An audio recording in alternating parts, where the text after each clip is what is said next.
No, te prometo que no lo vuelvo a hacer. Perdóname, Romina, perdóname. Los gritos del hombre se fueron extinguiendo dentro de la habitación a medida que Franco se alejaba por el aséptico pasillo. Las paredes acolchonadas ayudaban a amortiguarlos. El hombre les suplicaba perdón a diferentes personas que, según los registros policiales y los testimonios de los familiares, nunca habían existido en su vida. A Franco lo había enviado el diario a hacer la investigación.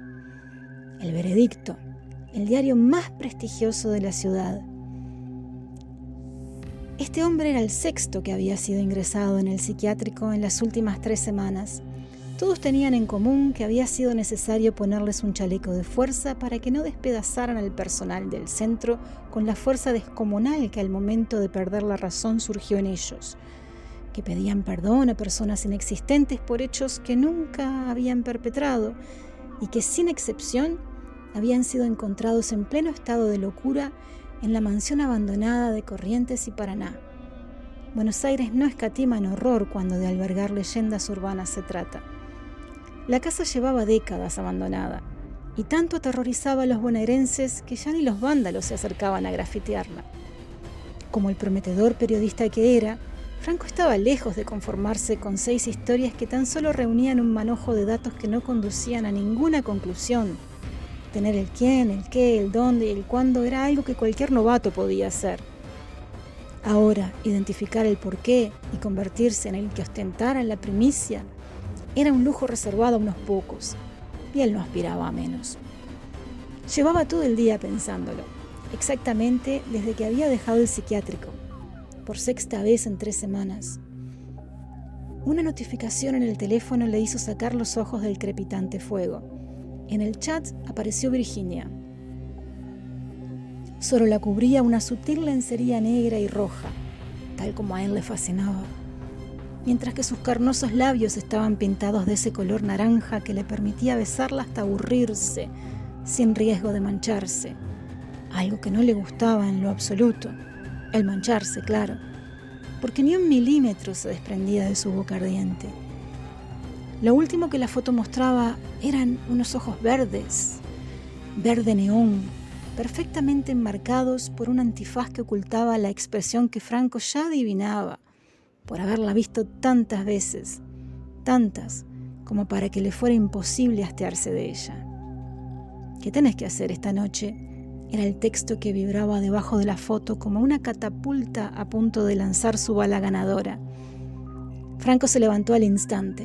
Fue hasta la chimenea y separó los troncos con el atizador para que el fuego se fuera extinguiendo. Rellenó el cuenco de comida de Serafina, tomó las llaves del auto y emprendió viaje. «Esta noche no puedo», fue su escueta respuesta.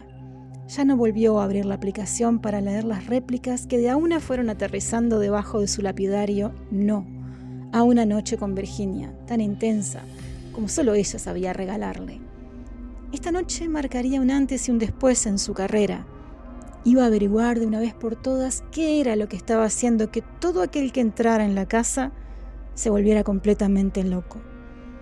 Sus estudios en psicología, carrera que abandonó para dedicarse al periodismo, le permitían identificar aquello que les estaba haciendo creer a los pobres diablos que allí entraban, que estaban viendo fantasmas, demonios y esas cosas que su escepticismo le tenía más que confirmado que no existían. Estacionó el auto justo enfrente de la mansión. El gris de su fachada había sido fagocitado por la hiedra retorcida que la cubría. La luna en menguante no alcanzaba a iluminarla de manera decente. Había que admitir que su aspecto no favorecía la salud mental de aquellas personas cuyas adicciones y mala vida habían debilitado su criterio. Eso le facilitaría el trabajo. No tardaría mucho en identificar qué era lo que había detonado la demencia en esos infelices. Mañana el diario contaría con la primicia y sería gracias a él. El ascenso sería inevitable. No era el dinero lo que lo movía, sino el prestigio. Este se había convertido en una obsesión en los últimos tiempos. Ya no le bastaba con los premios locales que se había ganado. Se había jurado a sí mismo no parar hasta el Pulitzer. Y esta primicia sería su trampolín, especialmente porque dejaría en ridículo a los supersticiosos que rumoreaban que las paredes de la casa no solo escuchaban, que escuchaban y que veían a todos en la ciudad, sino que también hablaban.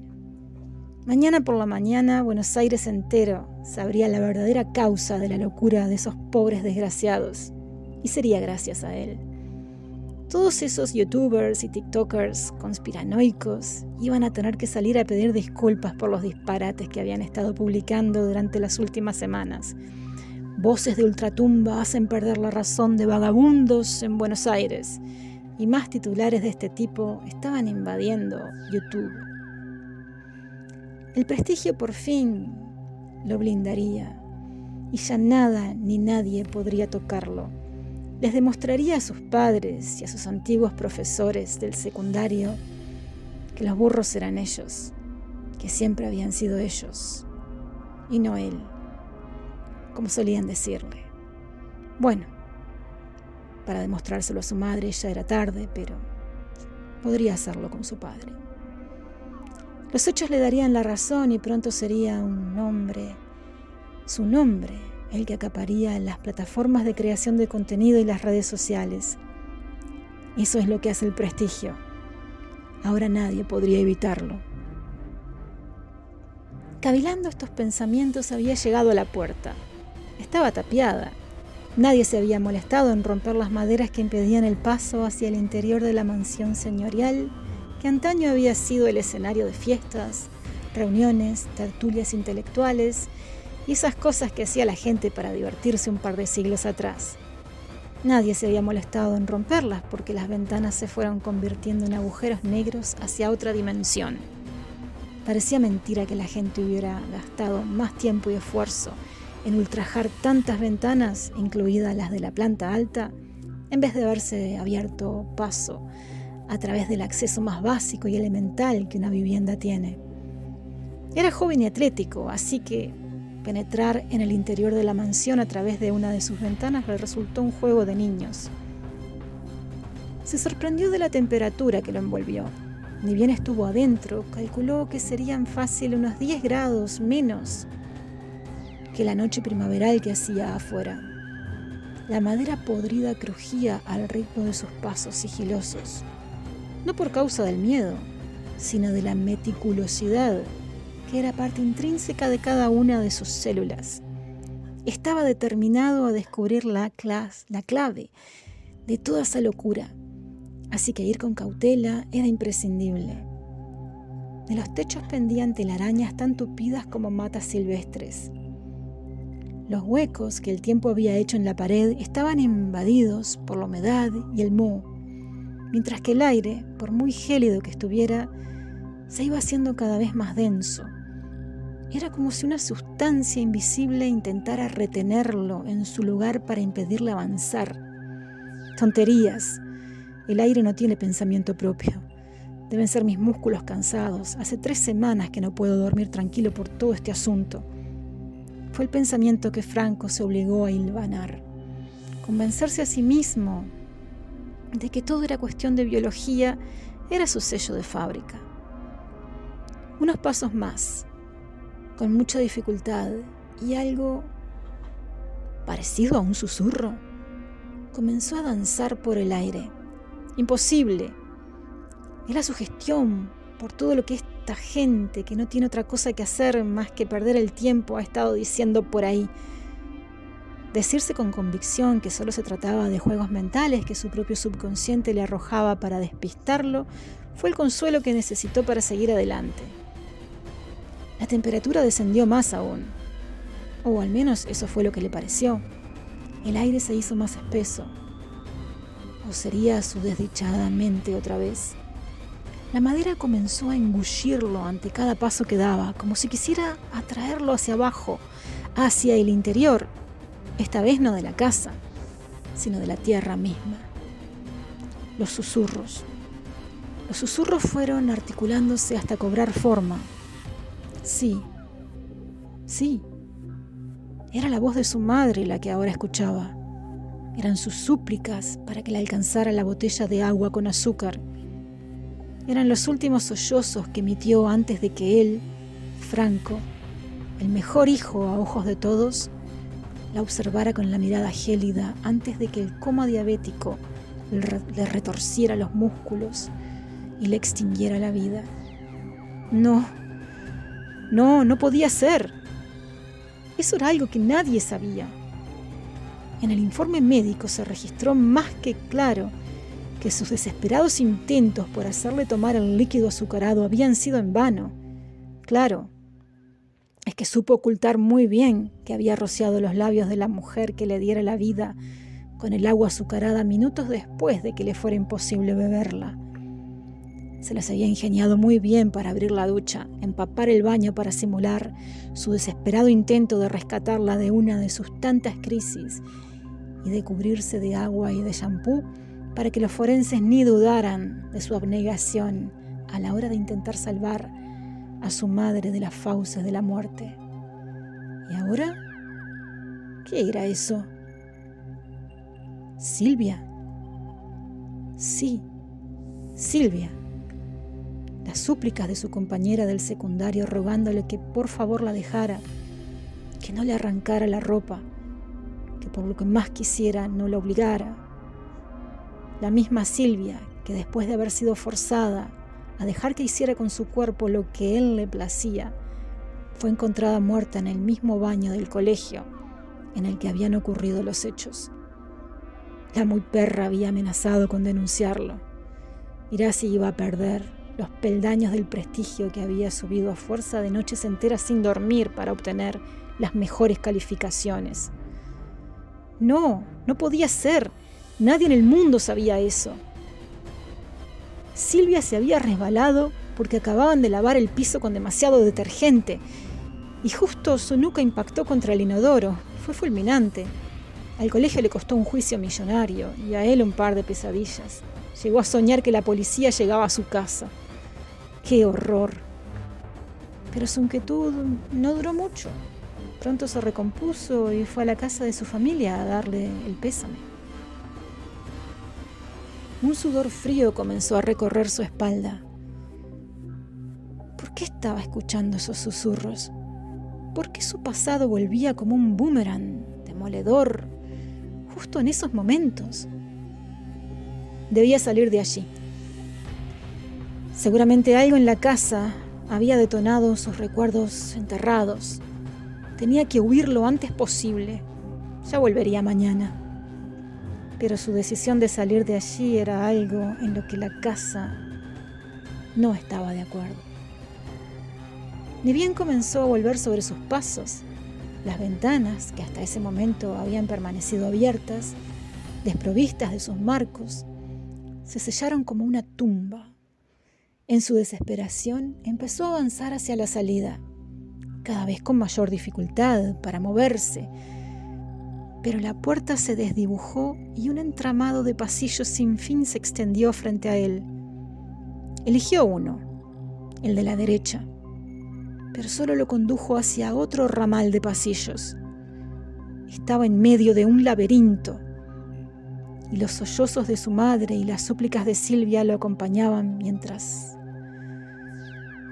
los recorría fuera de sí. De pronto, el silencio. El estrecho pasaje de los laberintos comenzó a serpentear ante sus ojos. Intentó avanzar, pero el piso parecía estar vivo y lo lanzaba con violencia contra una y otra de ambas paredes que lo flanqueaban. Era extraño. Los gritos se habían acallado. Sin embargo, iluso fue durante esos segundos en los que creyó que todo había terminado, porque la casa tenía otros planes para él. El susurro esta vez era dulce y melódico. Provenía de una vocecita infantil, de una niña. No tendría más de 4 años. «Papá, mirá, te hice esta tarjeta de cumpleaños. Este sos vos. Esta es mamá y acá estoy yo». La niña soltó una risita pícara. ¿Te gusta la tarjeta, papi? La pequeñita clavó sus ojos en él. Eran de su mismo color gris. Y su pelo era del mismo tono caramelo que él tenía cuando era niño. Mamá es mala, ¿sabes? Ella dice que no me quisiste, que querías que me muriera. Pero yo no le creo, ¿sabes, papá? Siempre te quise conocer.